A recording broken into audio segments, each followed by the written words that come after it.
Oi, bom dia. Nosso grupo é composto por Beatriz Cavalcante, Júlia Baldini e Miguel Nunes. Iremos falar um pouco sobre a Revolução Verde e os transgênicos.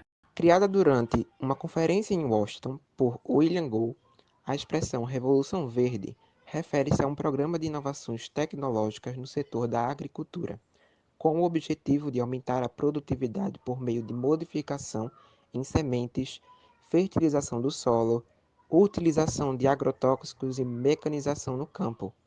Apesar de o termo ter surgido apenas na década de 1950, a vontade de inovação e o programa surgiram logo após a Segunda Guerra Mundial.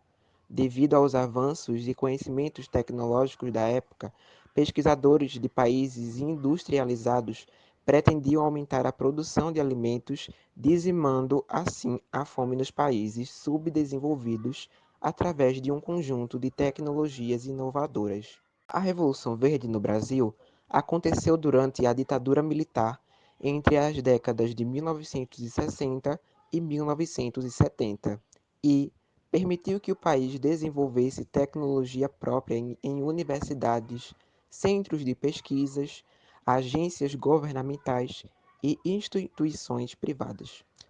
Com as inovações, houve um surto de desenvolvimento agrícola, transformando o país em um dos recordistas de produtividade e de exportação.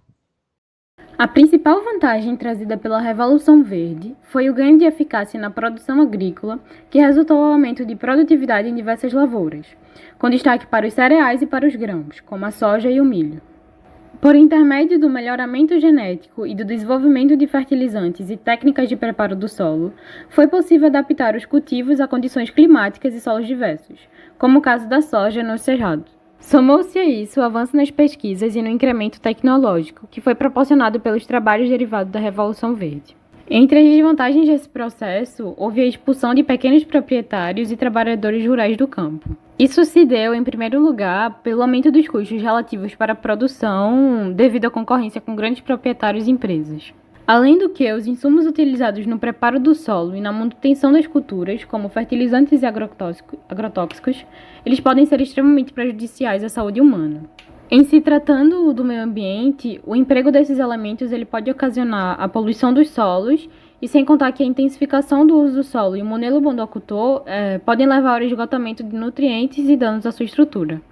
Na década de 70, o período em que a Revolução Verde acontecia no Brasil, o melhoramento genético ele deu um grande salto com a criação da tecnologia do DNA recombinante, e a partir dela foi possível produzir os primeiros transgênicos.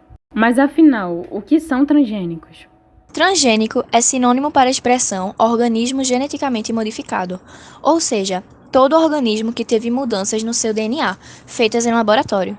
Isso significa que os alimentos transgênicos são produtos que receberam um gene de outro organismo, fazendo com que ele apresente uma característica que não tinha antes.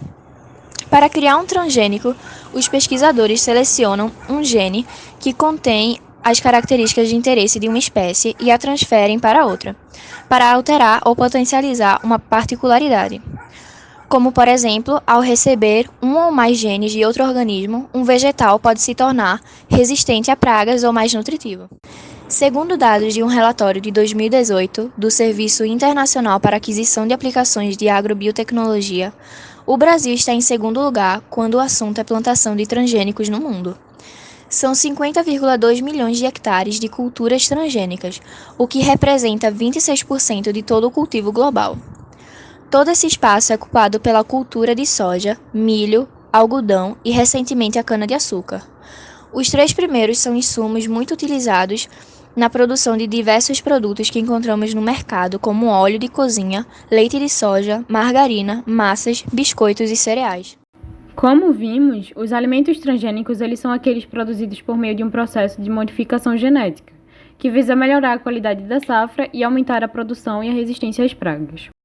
Porém, como em todas as técnicas e procedimentos existem vantagens e desvantagens, sendo as vantagens do seu uso a capacidade de produzir sementes com maior qualidade nutritiva, aumento e melhoria da produtividade, maior resistência aos agrotóxicos, inseticidas, herbicidas e pragas, como insetos, vírus, bactérias e fungos, a redução de custos da produção e a expansão do conhecimento científico.